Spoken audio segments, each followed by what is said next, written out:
Here's how I make my perfect fondant with only 2 ingredients. First, you're going to grab a bag of mini marshmallows and pour it into a microwave-safe bowl. I like to use this particular metal one just because I know that it's safe for my microwave. I almost forgot to mention this is a 1 pound or 16-ounce bag of marshmallows.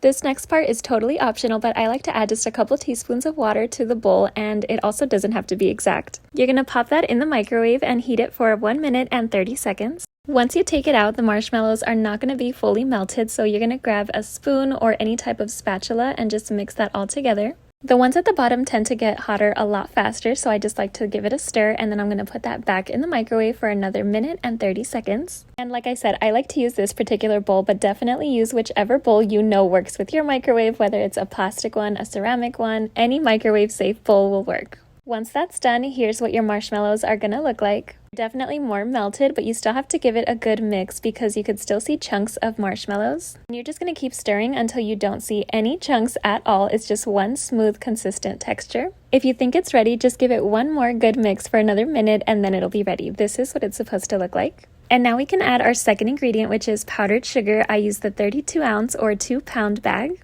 I almost forgot to mention, any brand of both marshmallow and powdered sugar will do just fine. Next, you're going to grab a sifter. This tool is pretty important. It's going to reduce your kneading time by half, and then you're going to grab some parchment paper. This is just going to save your counter, especially if you're going to color the fondant, which I will be giving tips on. You're going to lay down some parchment paper and then put the sifter on top and then add about half of that bag of powdered sugar. You can immediately see why I laid down that parchment paper first. And I couldn't really put the sifter over the marshmallow because it's so sticky, it would have got my sifter completely dirty. So the parchment paper is just a little hack I learned along the way, especially if you're in the kitchen by yourself. And you're just going to sift that powdered sugar, all of what's in the sifter already. Then you're carefully going to fold in that powdered sugar into the marshmallows. You definitely want to do this slowly because that powdered sugar will just go everywhere. After folding and mixing it for a while, this is what it's going to look like. It's definitely a trust the process moment, don't worry. Now you're going to put the sifter back onto the parchment paper and add the second half of the bag of powdered sugar. And you're going to sift half of that into the bowl. You're going to do the same thing as before, just slowly mixing and folding it in. Here's where you're finally going to start seeing one solid piece of what kind of looks like fondant instead of just one big marshmallow mess. Keep mixing it for another minute or so, and then you're going to scrape anything that's stuck to the spoon with the sides of the bowl. You're going to grab your sifter, and that second half that you left of that powdered sugar, you're going to just sift that into the bowl. And here's where you're going to get your hands dirty. You're going to grab some canola oil and spray that onto your hands. If my kids or my husband are near me, I'll ask them to spray both hands, but if it's just me by myself, I spray one hand and then just rub it on both like it's lotion. And you're just going to start kneading this with your hands. It can get pretty messy, but the purpose of the canola oil spray is to keep the marshmallows from sticking to your hands. And you're just going to knead and knead. I do this for about 5 minutes. I'm going to show you what it looks like so far. Again, still trust the process. It's now a solid enough piece to where I don't need to mix it in the bowl, so I find it more effective to finish kneading on the counter. There's going to be a lot of powdered sugar left on the bottom of the bowl. Just go ahead and scrape that out, and then you're going to knead the rest of the fondant on top of that powdered sugar. This final process of kneading is going to be the most important. On my last fondant video, I was getting some comments or even some messages saying that their fondant wasn't quite stiff enough, especially for sculpting. But this final step of kneading is exactly why you need to knead this for another 10 minutes on the counter. And using every bit of powdered sugar that's left in the bowl is also really important. After those 10 minutes, now your fondant is all ready. Here's what it looks like, and this is the texture or consistency you're looking for. I'm not only going to show you how to make fondant, but I'm also going to show you how to color and store it. The most important thing to remember when coloring fondant is to do it over some powdered sugar. I like to do this on parchment paper, again, just for easy cleanup.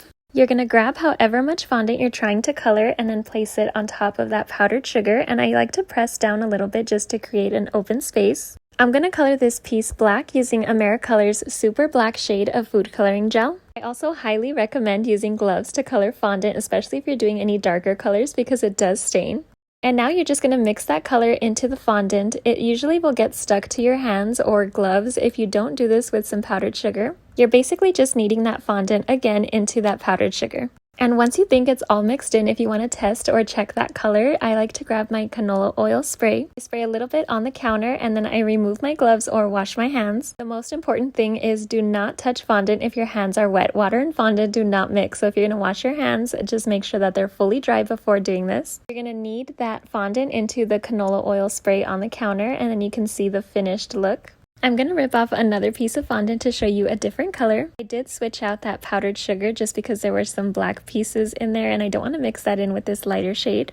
This is one of my favorites from Americolor. It's called Wedgwood. Flatten out the piece of fondant a little bit and then add the food coloring and just mix it in. If you try to do this without the powdered sugar, it just gets really sticky and it won't really mix in too well. So you just keep kneading over that powdered sugar, and then to test out the color, I just like to add that canola oil spray on the counter and then knead a few times over that. And here's what that color looks like. Now for storage. You guys were asking me last time, how do you store fondant and how long is it good for? I highly recommend storing it in Ziploc or gallon freezer bags. Another option, and what I currently have mine in right now, are airtight containers or Tupperware. I just recently organized all of my cake supplies, so keeping it in that sort of container just made organizing really easy.